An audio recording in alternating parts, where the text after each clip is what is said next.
Welcome to another episode. Thanks for joining me. This is part 2 in what will probably be a series of videos about imagination and stories and how they factor into our lives, our careers, our businesses, our personal lives. And it starts off with a story, really. So a few years ago, my beautiful, wonderful mum, who I love to bits, as we all do, love our mums.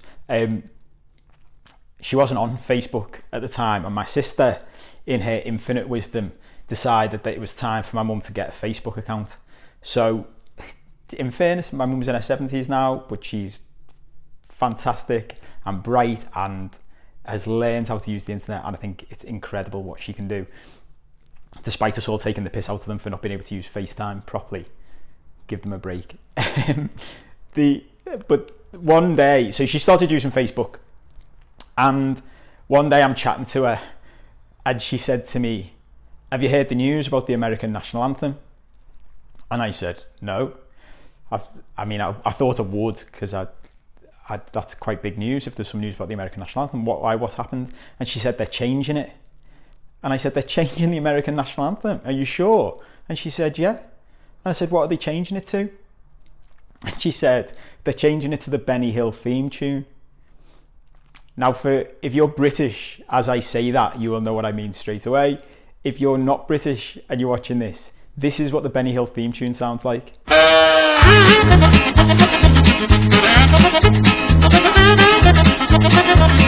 Okay, so Benny Hill was like a comedy sketch show from when I was on TV when I was a little kid. When my mum told me, I said, "Well, that's bullshit, mum. That's not true." And she said, "Well, it must be true." And I said, "Why? Where have you got this information from?" And she said, "I got it off Facebook." And she showed me the page off Facebook, and it was The Onion or some other piss-taking site that looks like a proper news outlet.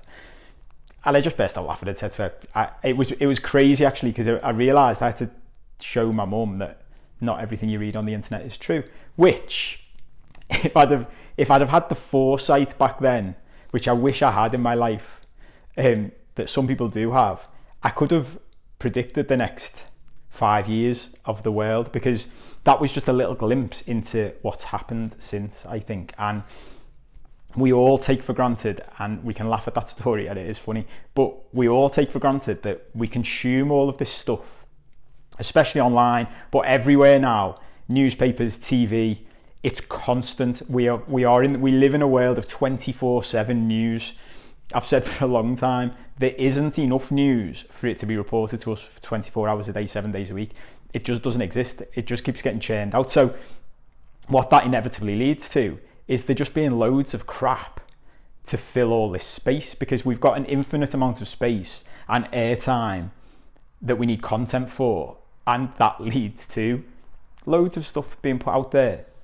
So when you tie that into what I've talked about in the previous episode about imagination and stories, what that leads to is, unless we have a population that is trained in how to assess information, or unless we have a system that's set up to protect us from that information, we're bound to end up in a really, really bad place. It's inevitable, because we all have a tendency to believe what we're told. It's just the way we are. We'll go through all of this, but I'm gonna teach you various things I've learned over the years, including going back to my previous life as a lawyer. This is where my old and new lives sort of interests join together. And whilst it's sort of an insurance policy against these things controlling your life, there's also a downside to it, and the downside to it is you end up having to question pretty much everything because it's difficult. So let's start at the beginning. My issue with news generally, and the information we're given, is that we use that word news for lots of things, but there's no strict regulation of it anywhere. I don't think there's I don't know what it's like everywhere else. In the UK, there's meant to be some regulation, but it's nonsense really. And what we're left with is this whole range of things that all gets called news, but it's all completely different. So if you take a tabloid newspaper, for example, that to me is like a comic book. Like it's not its purpose isn't to give you reliable news information. It's to cause fear and drama and to get you to buy things, including the paper. And they know that through psychological studies, you're going to do that more if you're triggered in certain ways. So outrage, fear, all of these things trigger you more to buy stuff and to pay more attention and to stay on websites for longer, and they can sell more advertising, because that's the whole point. I mean, this is one for a future video about more business stuff. But what loads of people don't know is the whole point of a newspaper. You think a point of a newspaper or a website is to give you information, but it's not. The point of a newspaper is to sell advertising space. It's pretty much its entire business model. So everything it does as a newspaper is to get you to behave in a way that means they can sell more advertising to advertisers and charge more. That's it. It's not about giving you reliable news. That's a myth. So my big thing is we really need a regulatory system where we rank it. So think about gold. When you buy gold, it's measured and rated. So if you want the best gold you get 24 karat gold, and it goes all the way down to shite, stuff that's just painted gold. But at least when you get it, you know what it is. If you're getting shite that's just painted gold, or you're getting white gold, or you're getting 9 karat gold, you know. If it's 24 karat gold, it's got certificated sound. News, until we get to the point where that's how we present it to people, and we say, yeah, this isn't really news, this isn't 24 karat news, this is comic book news. So you've got your tabloid papers, take it all with a pinch of salt, because it's bullshit. Until we get to that, we've got a problem, but it gives us just thinking of it like that gives us a good barometer to work off. So the way I like to think about assessing, and that's what this is about, this video, it's about, in a world of imagination and stories, how do we assess information, and how do we ascertain what's true and what isn't? So the video I've done about black and white thinking ties into this. It's really important, because what we tend to do is go, is it true or false? Is it right or wrong? But it's very rarely that black or white. So this is the way I like to think of it. You've got a scale, and at one end of the scale, say 0 to 100, at 100 something is absolutely true. It is right. It's not disputable. So when I was back in a previous life, when I was a kid in school, I loved maths. And I look back now with all the stuff I know about my psychology, and I loved maths, I think, because it gave me certainty. I knew if I was right or wrong. I could do a sum. 2 plus 2 is 4. That is right. I take it to the teacher. The teacher pats me on the head. Well done, Paul. Cookie. You get a prize. Fantastic. Didn't get cookies. I don't know why I thought of that. But you know that's right. 2 plus 2 is 4. When you're doing maths, that's absolutely true. Some things are objectively true. Something happened or it didn't happen. But from that point, down from 100 on the scale to 0 on the scale, you've got everything else. So some things absolutely didn't happen, and some things absolutely did, and some things are absolutely true, and some things are absolutely false. But those things are minimal in the grand scheme of everything, and everything else is on that scale in between, and we need to remember that as we go through there. So an example of a very famous story, the Jfk assassination. There is a truth in that somewhere. So an absolute truth is that JFK was shot. We know that. That is fact. There's loads of witnesses. There was a body. He's got a bullet in his head. That's absolute true. Everything from there, pretty much, are stories that we're never quite sure. But if you listen to everybody who tells their story about that day, it's fascinating, because they all believe their version to be absolutely true, even down to how many gunshots were there. How many times did you hear a bang? And they all have different versions, but they can't all be right. So we know that can't be absolutely true. There is an absolute truth, but we can't be sure what that is. There is an absolute number of gunshots that were fired that day, but we're not sure, because it's all based on stories that people have told themselves over the years. Really important. So going into the bit about where it ties into my old life, I think this is something that, chatting to other people who have been corporate lawyers in time, something that annoys them about the legal world versus the rest of the world. So if this is in the UK, it's probably similar in other places. If you're in the UK and you want to float your company on a stock exchange, on the stock exchange in London, and you want to offer your shares to the public, You put together a document and you put a load of information in that document saying to them, this is why you should buy our shares, basically. This is what you should do. And for you to publish that document and induce people to give you money, every line you put in that big brochure has to be justifiable. So you have to be able to say why you've said that and why it's right. You can't just make shit up. So the law basically says you've got to tell the truth. You can't just kid people. You can't mislead people. It's got to be true. So whatever you say, can you back it up? Now compare that to, this is just for private companies who want to list on the stock exchange. Compare that to a political campaign.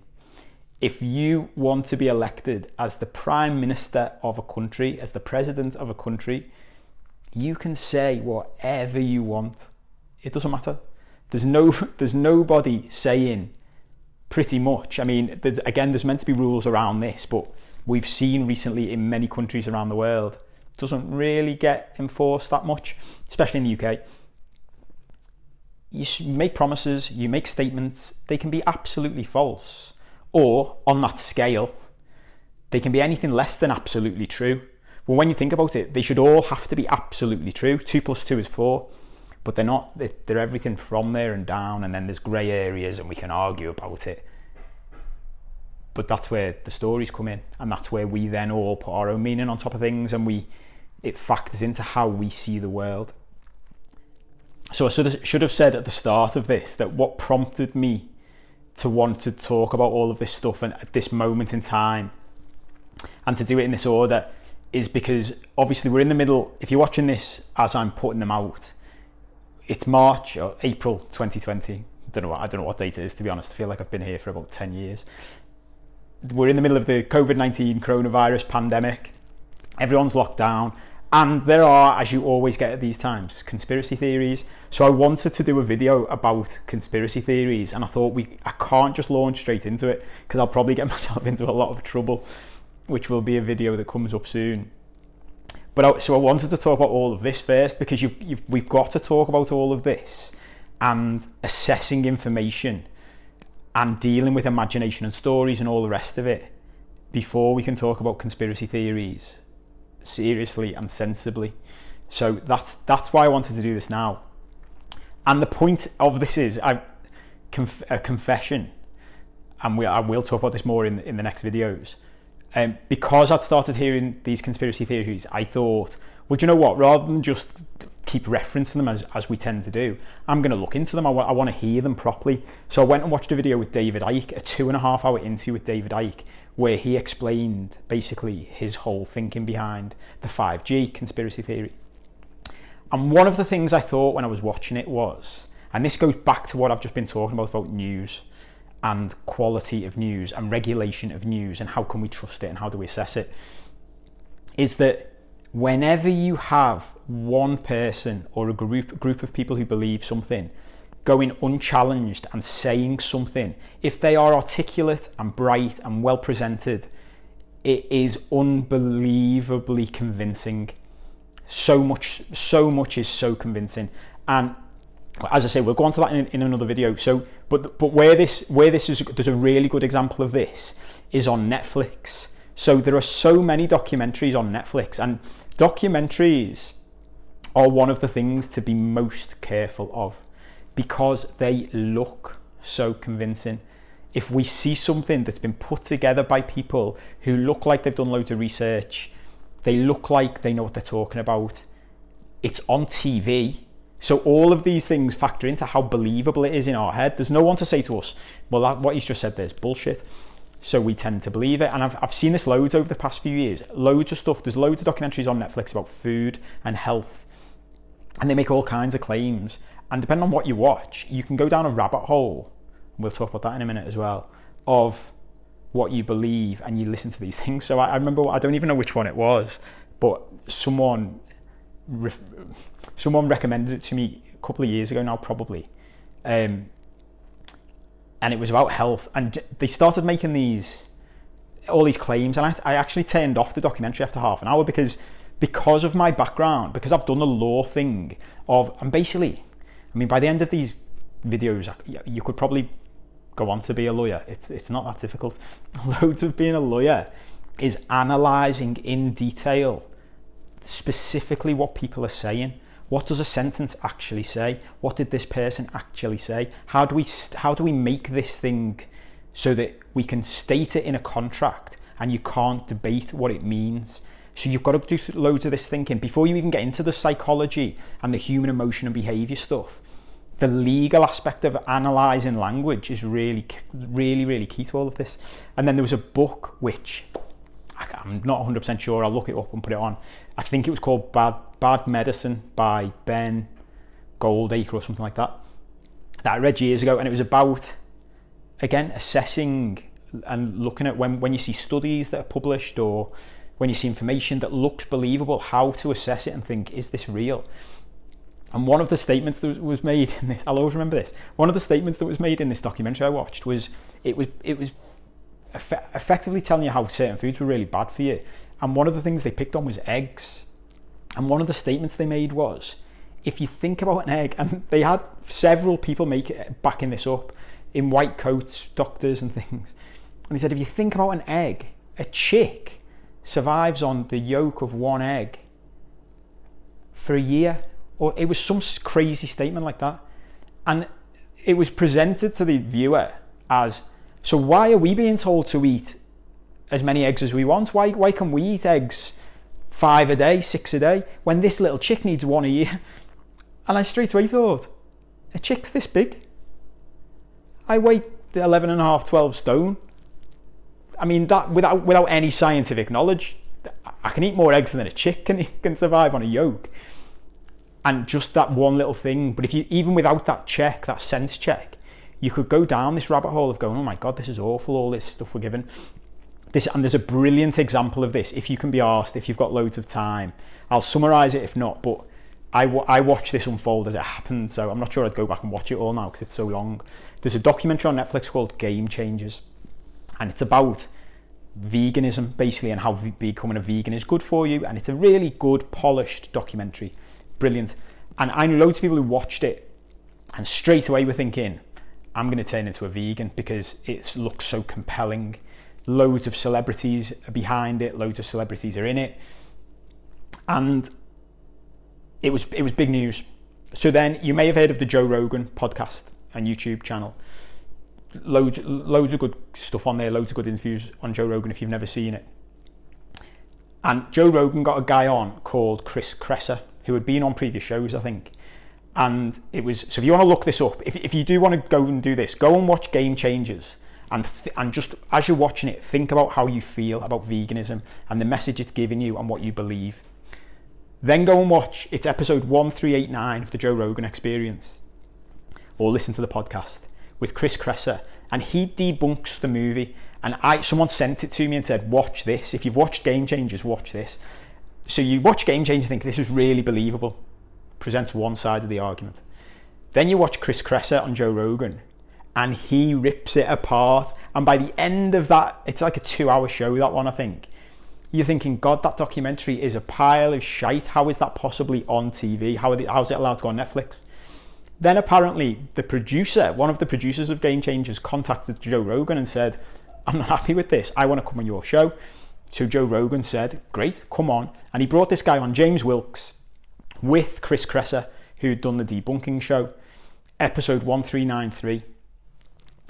And James Wilks went through each debunking that Chris Kresser had done in the previous show of his own documentary, of James Wilks' documentary, and completely reversed it again. So by the end of this almost 3-hour podcast YouTube show, you were back to thinking, well, Chris Kresser's wrong now and James Wilks is right. So you've got, I think it's an 1.5-hour documentary, shows one thing, then Chris Kresser saying something else, 2 hours. Each time you go, wow, that's true. No, this is true. And then James Wilks comes on and debunks the debunk. And you're like, wow, that's incredible. And then after that, I was following some stuff on Twitter.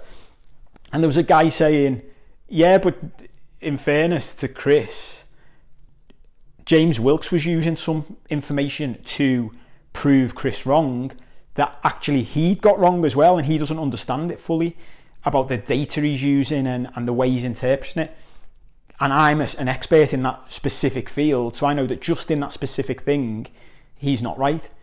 So then I'm thinking, so you could get another show now with the 4 of these people on, and you could go through the whole process again. At what point in that whole, so if you've got loads of time on your hands now and you want to go through this process and see how it works, it's dead interesting. You've got an hour and a half plus 2 hours plus 3 hours plus then a Twitter debate, and you're still actually, by the end of it, no closer really to knowing what the truth is. There isn't an absolute truth. There isn't a 2 + 2 = 4. There isn't veganism's better for you or meat's bad for you, or because also, I mean, without getting into the health side of things, it's individualistic. Like what is right for my body might not be right for your body. But we get into this whole debate and arguments and to and fro-in, and each side tends to present its version of events as absolutely true. They might take the edge off a little bit, they might talk about different things. But one of the things to talk about that I mentioned earlier is confirmation bias.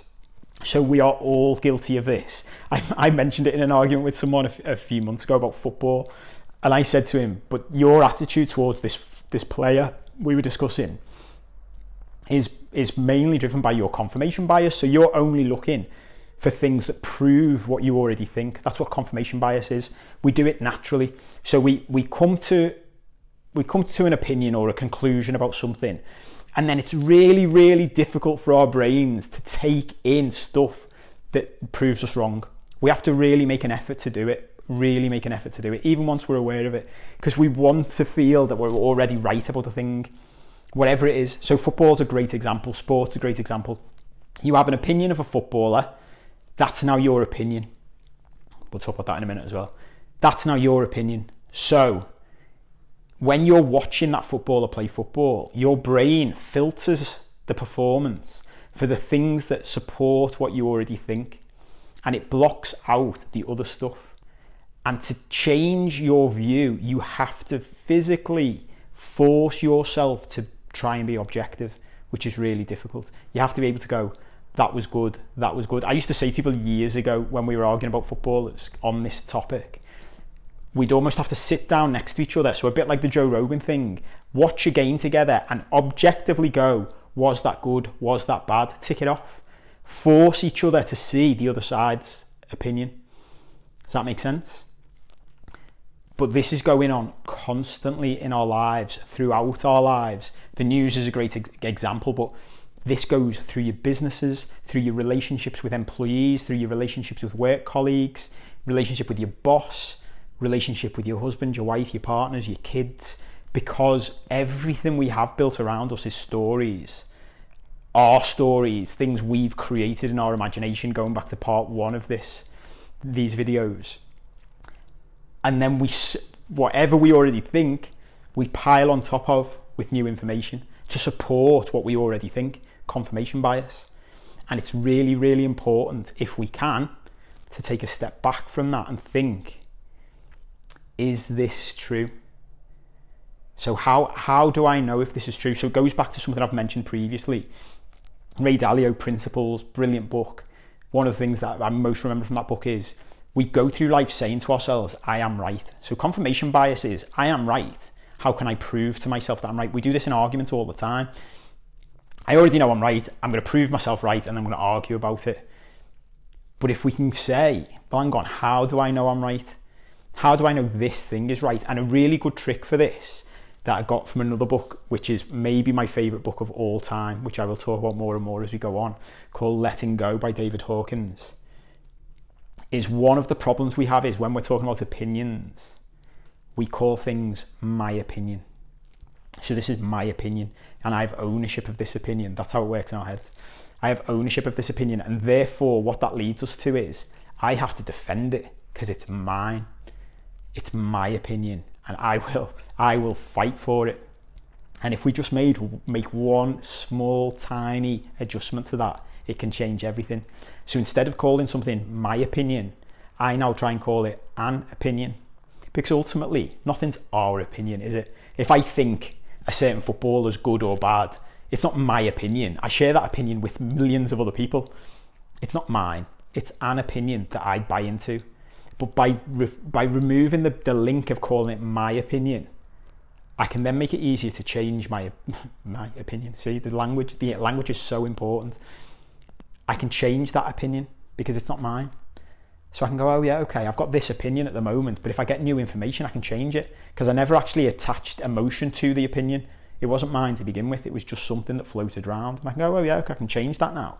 And if you can change it, it means you can learn new stuff and you can see new things, and it can stop you getting involved. And ultimately, this is where it comes to. Someone asked me after the first video, what's the point of this? Where does it lead to in your life?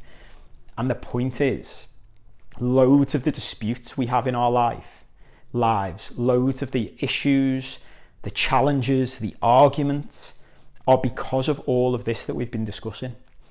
We take in information, we hold on to that information, we create my opinion, we build stories around it, we create meaning around it. It becomes part of us, part of our identity. Conspiracy theories are a great example. What we're left with, I don't want to go into this too much because it'll be on the next video. You get two ends of the spectrum. Go back to the black and white thinking, conspiracy theory, and like the state's truth. But they're both bullshit. They're both bollocks. And if you can take a step back and say, okay, how do I know this is true? What is this based on? Where does it come to? So let me give you a very, I was going to say small example, but in my life, in my experience, for me personally, and for loads of people I know, this is a big topic, and it ties into all of this stuff really well. So if you think about tidiness in your home, so if you live with somebody else, if you've ever lived with somebody else, I can almost guarantee that you have had arguments about tidiness. Who is the tidy one and who is the untidy one? That's what we have, black and white. Someone's tidy, someone's untidy. But it's bullshit. Because I've often said, so in my old relationship, I was the tidy one. And I used to get a real cob on about the house being untidy. My ex was less tidy than me most of the time. I didn't like it. And this is where stories come in. So we'd argue about this thing. And then I'd see my friends in different couples. And usually it's the woman who claims the tidiest role and complains about the man. But I used to go around, I'd be at different mates' houses and think, but if your wife lived with me, she'd be the untidy one. Because on a scale of 0 to 100, of completely untidy to completely tidy, I might be a 60 and she's a 50, but you're a 40. So in your relationship, she's the tidy one, but if she was living with me, she'd be the untidy one. And it goes on from there as to where does that come from anyway? Like, where do we get this concept from? We all think in our own mind that our idea of tidiness is the truth. Like, this is right. That my level of tidiness is the right level of tidiness. But that's bullshit as well, because it doesn't exist. There isn't a right answer to how tidy you should be. It's just opinions. And where each of our opinions comes from as to how tidy we are goes back to the stories, because the stories are what we were brought up with and what we were told. And you might find, if you unpick why are you the level of tidiness you are, wherever you are on that scale, if you unpick it, it goes back to your childhood. And it might be that, you know, you are the same level of tidiness as your parents because that was drummed into you, or it might be that you rebelled against whatever they did, whether they were scruffy or they were really tidy and you went the other way. Whatever it is, it will be linked to that. But then as we go through life, we just stick to what our story is, and then we argue with the other person because we say, you should have the same as me, like your story should be the same as my story. That's what we're effectively saying. And that's bullshit as well. So by learning this stuff and going and being able to go, but it's not true. Like, there is no right or wrong. It's just a story. Where it leads us to is, I could do a whole video on this actually, a lesson on how to win arguments, which is basically never be in arguments, because when you stop and think about an argument, what is it? An argument is two people making statements at each other, usually in a heightened emotional state, about what they believe to be true or right. So think about everything we've discussed. You're there shouting at each other about what you think is true, what you think is true, what you think is right, what you think is right. But it's largely bullshit, unless you are having an argument about maths, in which case there is a right or wrong answer, or something that did or did not happen, and you can prove that something did or did not happen. Everything else is just stories. And by taking a step back, actually, to give you the end of that sort of cheat of how never to lose an argument, is don't have one. So instead of making statements at each other, if someone's making statements at you, don't make statements back. The solution to all of this, the trick to all of these things I'm talking about, is questions. Better questions. If you can ask good questions, you can achieve all kinds, because you'll uncover more truth.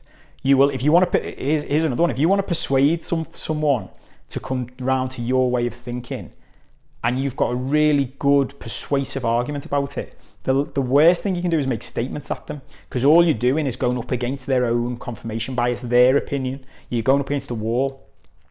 But if you ask them questions about what they believe and take them down a path, that's where you can lead them to think for themselves, is this right? Because that's what you want to do. That's what you want to do all the time. Am I right? And this is the most important thing. Forget anybody else. It's to do it to ourselves. So even about the things we are most convinced about, that's what I do now. Even at times when I am the most convinced I can be about something, I'll take a step back, maybe not in the moment, maybe afterwards. This is not easy to do. The idea, same thing I'll talk about loads, the difference between simple and easy. The principle is simple. In practice, it's not easy. So you may not be able to do it in the time, but in the moment, but over time, on reflection, think, but how do I know I'm right about this? Is this on a scale? Is it a 2 + 2 is 4 fact? Is this right? Is it absolutely true? Or is it something less than that? And as soon as you can identify that something is less than absolutely true, now you're in the realms of stories and imagination. And once you're in the realms of stories and imagination, you can delve into it and figure out, okay, what's behind this? And where it can actually lead you to, which is the whole point of all of this, is a bit more peace of mind. Because once you can get to a point where you go, actually, loads of this stuff is not true. It's just a story. Then you're more peaceful automatically. Like if I unpick how I've found more peace of mind in my life generally, which is what's led to me doing all of this, and I think that's what most of us are actually looking for. Going back to my origin stories, I don't think we're looking for the things that people tell us we should be looking for. I think we're looking largely for peace of mind that we don't have and no one shows us how to get. But when you can get to a place where you think, well, actually, loads of this stuff is bullshit, so it's not worth arguing over. What's the argument? Whether I'm tidier than you, whether there's a story in my head that's different to the story in your head. It becomes stuff you can laugh about instead of argue about in your jobs, in your businesses, and you can take a step back and see things for what they really are instead of seeing things for the story you've got that you've built up over the years. Does that all make sense? I hope that's helpful. That's the end. I know it's pretty long and there's loads more to talk about around the other stuff. We'll do a different video on conspiracy theories because it probably caused some trouble, but there's something that entertains me about that. So that's it. Thanks for tuning in. As always, if you have any questions or comments, fire them across to me. I'm happy to answer anything. If you disagree with anything I've said, if you've got a different way of thinking about things, let me know. Twitter, Facebook, Instagram @Paul7Cope. The YouTube comments if you're watching on YouTube. If you're listening to the podcast, go on the website, drop me a message through the contact page or sign up for the mailing list and you'll get weekly updates, or get in touch with me on social media. Hope you've enjoyed it. Thanks for tuning in. See you soon.